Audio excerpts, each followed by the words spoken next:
Friends, once again, we're going to do another reaction video. This was sent to me from my good friend, Tracy Norman. Tracy is a friend. She's a member of our community here on the YouTube comment section, and she's a Patreon. And she sent one to me with a note that I am follically challenged, which I know I am. But this one is the top 5 Prince hairstyles. I don't know why I'm doing this. Tracy, this is for you. See, this is what I do for my friends and my Patreonies, right? I lay down in front of the truck under the bus. I'll put myself in harm's way for you. So I'm going to do a reaction video of Prince's top 5 hairstyle. You know what I'm saying? But do you really?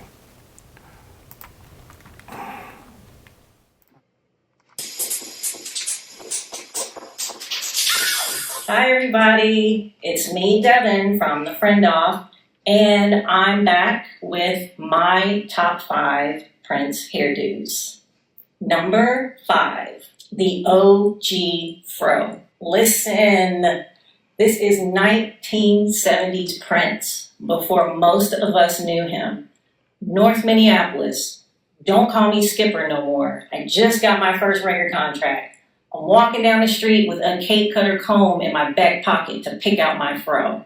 What I love about this hair is, in all the photos you see of him during this decade, his fro comes in all kinds of textures and lengths.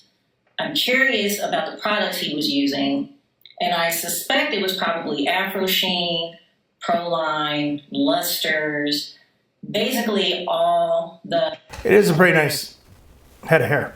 Hair care advertised during the Soul Train scramble board back in the day. I'm also convinced Prince was sitting between some brown Vaseline thighs, getting that scalp scratched with a rat tail comb and greased with some hair food. I take Prince to definitely be a hair food dude. And I think it was one of the girlfriends he mentioned in the Beautiful One's memoir who was doing that greasing of the scalp. The fro he rocked the last few years of his life is the B-side to the 70s fro. So it would be this fro. My friend Brittany says that Prince had all the black woman hairstyles, and he did the ultimate black woman transition around 2012 when he went natural. He went from a TWA to a moon-sized fro. My first memory of seeing the return of his natural hair was somewhere around when he did the performance with Mary J. Blige at the iHeartRadio concert, or The View. This is interesting, to be able to grow hair. Or the Rock and Roll Love Affair video. It was somewhere during that time. Number 4. Parade era. This was the first time Prince looked sleek. He didn't have all that hair. Was that around when he did that Under the Cherry Moon video? Help me out here, guys. His face like he did earlier in the 1980s, even up to Purple Rain. His hair was really short and he was wearing it out of his face. Also, his silhouettes were getting simpler during this time.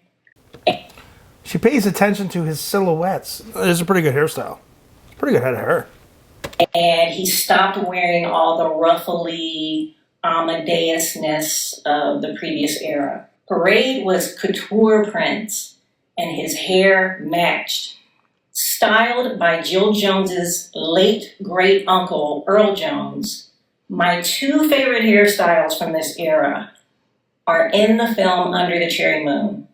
The finger waves, and the spit curl. This was 1920s Prohibition Cotton Club Prince. To me, this was also the first time we could see how truly handsome Prince was. A lot of hairy abdomen during this time too. And I'm not mad about it.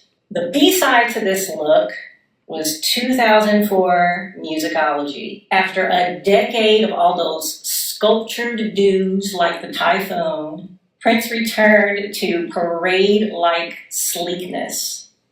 He was wearing tailored suits again, and his hair was short, but this time with a tapered cut. This look actually started during the One Night Alone tour. And I remember going to a show on this tour, not having seen a photo of him for a while. And I was pleasantly surprised when he opened the show with Rainbow Children and walked out in all white, including white moon boots, and that tapered cut that he would perfect and recalibrate for the next 10 years. But it peaked during musicology, in my opinion. Some folks called this the Halle Berry, but I call it the Prince, because his bangs are still undefeated. My favorite version of this hairstyle was his first appearance on Ellen in 2004. So again, you guys expect honesty from me and you're going to get it. If someone would have told me 1 year ago that I would be sitting intently listening to and absorbing a video on Prince's hairstyles, I would have said, you're a couple cans short of a six-pack. But here I am. Always more to learn.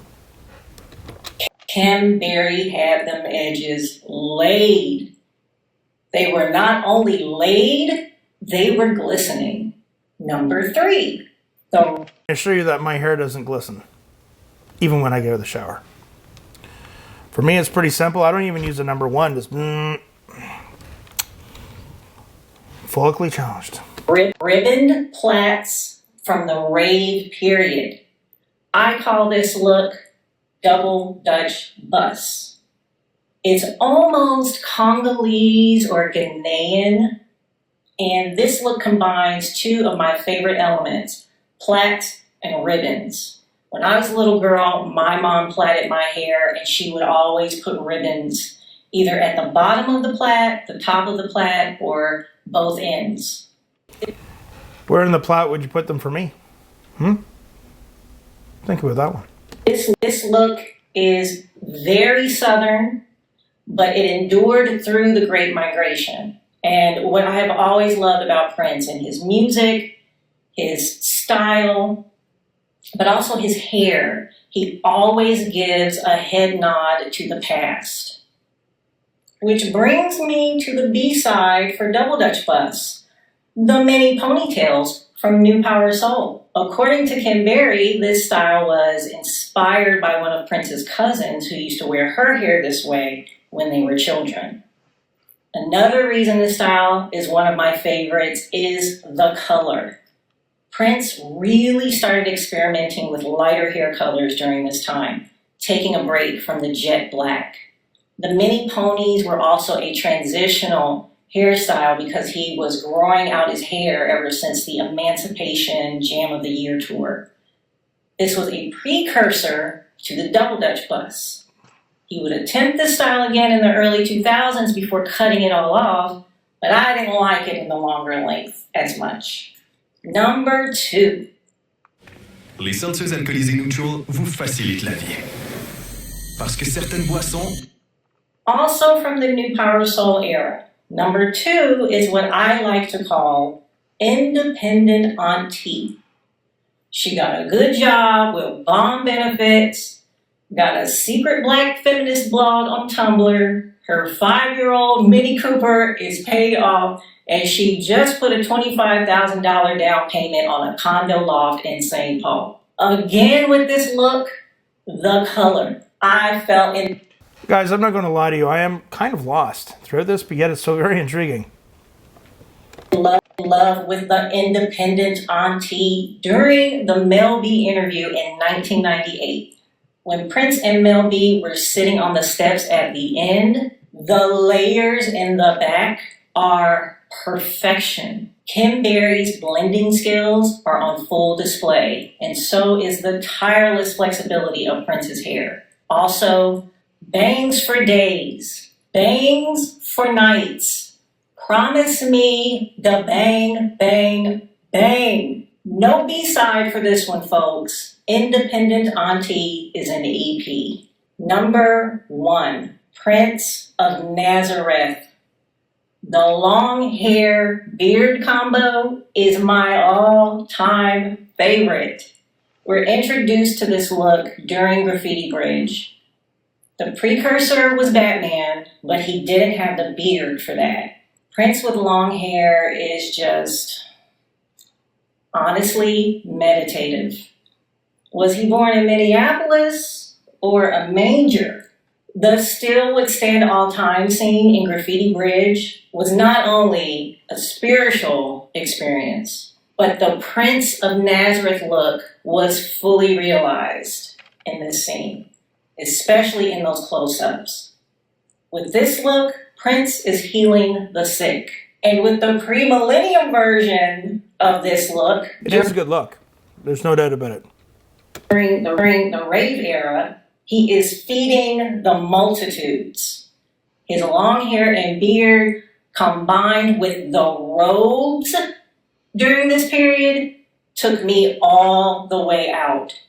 Absolutely stunning. She has a nice head of hair too. How do these people do it?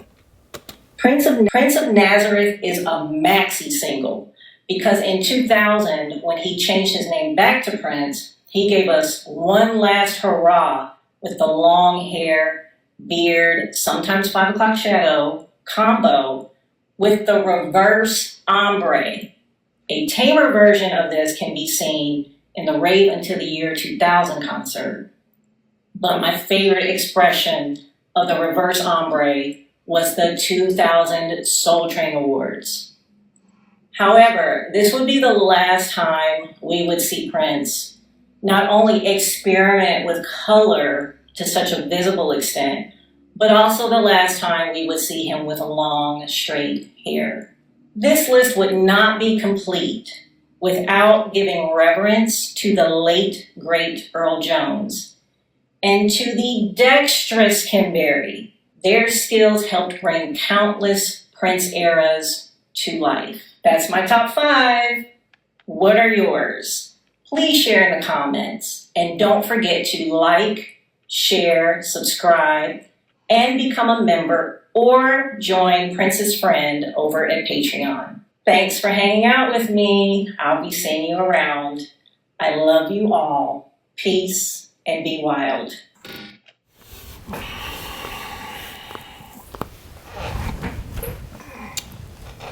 Thank you for that, Tracy Norman. And if I just might add, my favorite's number 1.